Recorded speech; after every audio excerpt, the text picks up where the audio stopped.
महापुरुषों का सौंदर्य, उनकी आध्यात्मिक ऊंचाइयां, उनकी पवित्र वाणी की खुशबू हमारे चित्त को सुरम्य बना देती है।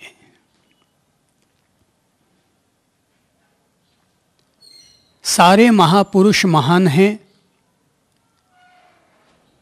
किन्हीं दो महापुरुषों के बीच में तुलना करना ठीक वैसे ही है कि जैसे जलते हुए दो दियों के बीच में तुलना की जाती हो। जलते हुए दोनों दिए अपने अस्तित्व के लिहाज से जुदे जुदे हुआ करते हैं, मगर फिर भी दोनों एक समान हैं। भेद सारा मिट्टी के दियों के तल का होता है, ज्योति के तल पर कहीं कोई भेद नहीं होता। तो चाहे राम हो या कृष्ण, महावीर हो या बुद्ध, मोहम्मद हो या क्राइस्ट, ये सब ऐसे ही हैं कि जैसे दुनिया के बगीचे में खिले हुए अलग अलग फूल हों, दुनिया को जगमगाहट देने वाले अलग अलग नक्षत्र हों। पर जब हम महावीर की बात करते हैं, तुलना करना तो ठीक नहीं है, लेकिन महावीर का अपना स्वाद है, महावीर का अपना प्रकाश है, महावीर का अपना आकाश है। महावीर की अपनी जमीन है, उनका अपना धरातल है, और उनके धरातल पर खिले हुए अपने अपनी तरह के फूल भी हैं। फूलों में फूल तो सारे ही सुंदर होते हैं, लेकिन कमल का आनंद कुछ और है। कमल निर्लिप्तता का परिचायक है, अनासक्ति का प्रतीक है।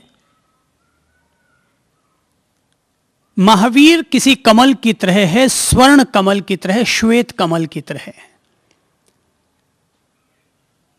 कि जिसको देखो तो चित्त में श्वेतता, उज्ज्वलता साकार होने लगती है, कि जिसका ध्यान धरो तो चित्त में प्रकाश अवतरित होने लगता है, कि जिसकी ऊंचाई को छूने लगो तो अंतरात्मा में आकाश साकार होने लगता है। हम सब लोग ऐसे ही हैं कि जैसे पृथ्वी हुआ करती है, और महावीर ऐसे ही हैं कि जैसे कि पृथ्वी पर खड़ा आकाश होता है।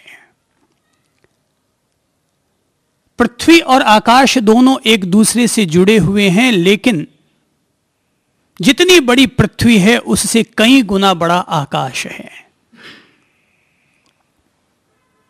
इसलिए महावीर, अगर हम शरीर के धरातल पर कहें तो हम में और महावीर में कोई फर्क नहीं है। नाम और संज्ञा के आधार पर कहें तो महावीर और हमारे नाम में कोई ज्यादा फर्क नहीं है।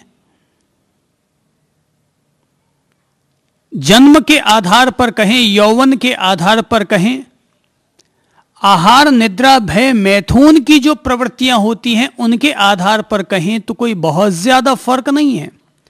अगर फर्क कहीं आता है तो खिलावट का फर्क है, कि कोई फूल कली बनकर मुरझा गया, कोई फूल फूल की तरह खिल उठा, और कोई फूल स्वर्ण कमल बन गया। महावीर स्वर्ण कमल की तरह हैं।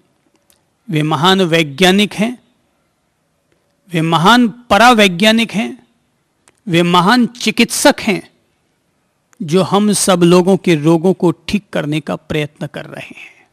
इसीलिए तो मीरा ने कभी गाया और गुनगुनाया था कि मीरा की प्रभु पीर मिटेगी, कि जद वैद सांवरिया होए, कि जब स्वयं प्रभु मेरे चिकित्सक बनेंगे तब ही मेरे मन की पीड़ा, मेरी आत्मा की पीड़ा मिटेगी। तो महावीर हमें अंतरात्मा के आकाश में ले जाना चाहते हैं, हृदय के मंदिर में हमें प्रवेश दिलाना चाहते हैं, और वे चाहते हैं कि इंसान अपने साधारण तल से ऊपर उठ करके असाधारण प्रतिभा का, असाधारण क्षमता का मालिक बने। यानी कि महावीर चाहते हैं कि हम सब लोगों की मुक्ति हो। वे हम सब लोगों की मुक्ति चाहते हैं, इसीलिए वे हमारा नेतृत्व कर रहे हैं, इसीलिए वो हमारे लिए एक कल्याण मित्र का काम कर रहे हैं, इसीलिए वो हमारे लिए गुरु, सद्गुरु और तीर्थंकर की भूमिका अदा कर रहे हैं।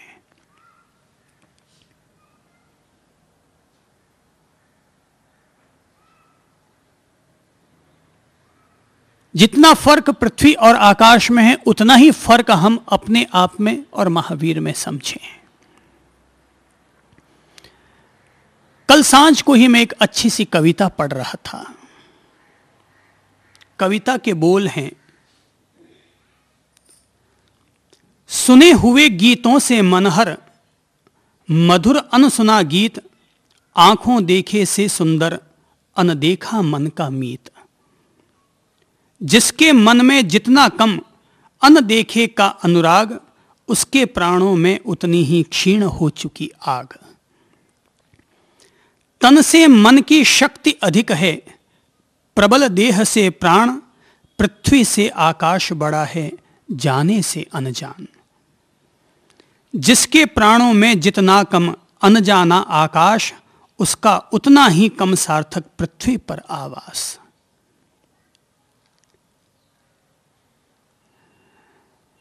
अगम कंदरा क्रोड़ जल रहा, जहां दीप निर्धूम, सार्थक हैं वे नयन, सके जो दीप शिखा को चूम।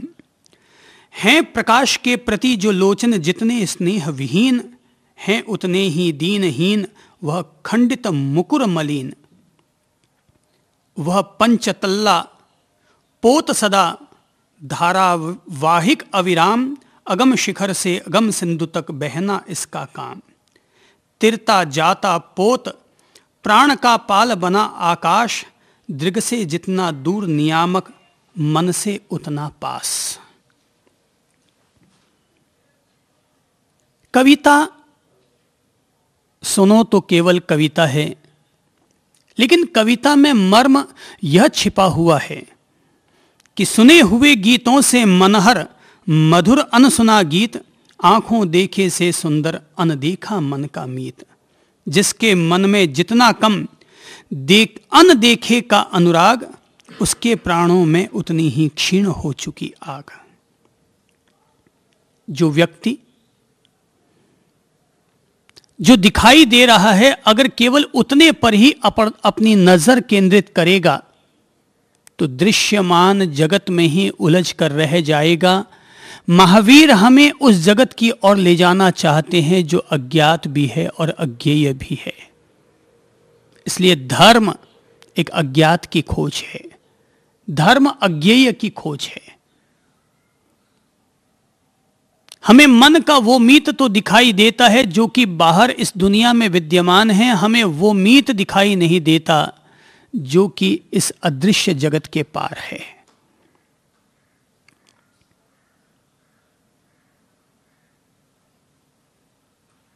तो महावीर हमारे लिए अज्ञात का धरातल खड़ा कर रहे हैं और हमें उस ओर ले जाने का प्रयत्न कर रहे हैं जो कि हमें इस साधारण संसार से ऊपर उठाए और असाधारण संसार में हमारे कदम बढ़ाए।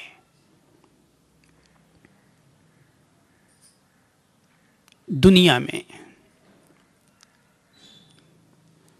कहने के नाम पर सदा सदा से ही दो विकल्प विद्यमान रहे हैं। एक विकल्प राम के रूप में चुना जाता रहा है और दूसरा विकल्प रावण के रूप में चुना जाता रहा है। राम और रावण ये दोनों ही हजारों हजार वर्षों से मानव जाति को ये पथ प्रदर्शन कर रहे हैं कि इंसान की एक भूमिका रावण का निर्माण करती है और एक भूमिका राम का निर्माण करती है। राम और रावण का संघर्ष सदा से रहा है। राम सत्य के प्रतीक हैं, राम धर्म के प्रतीक हैं, राम आत्मविश्वास के प्रतीक हैं, जबकि रावण अधर्म का प्रतीक है, असत्य का प्रतीक है, बलात्कार का प्रतीक है, विषयानुरागिता का प्रतीक है, कामांधता का प्रतीक है।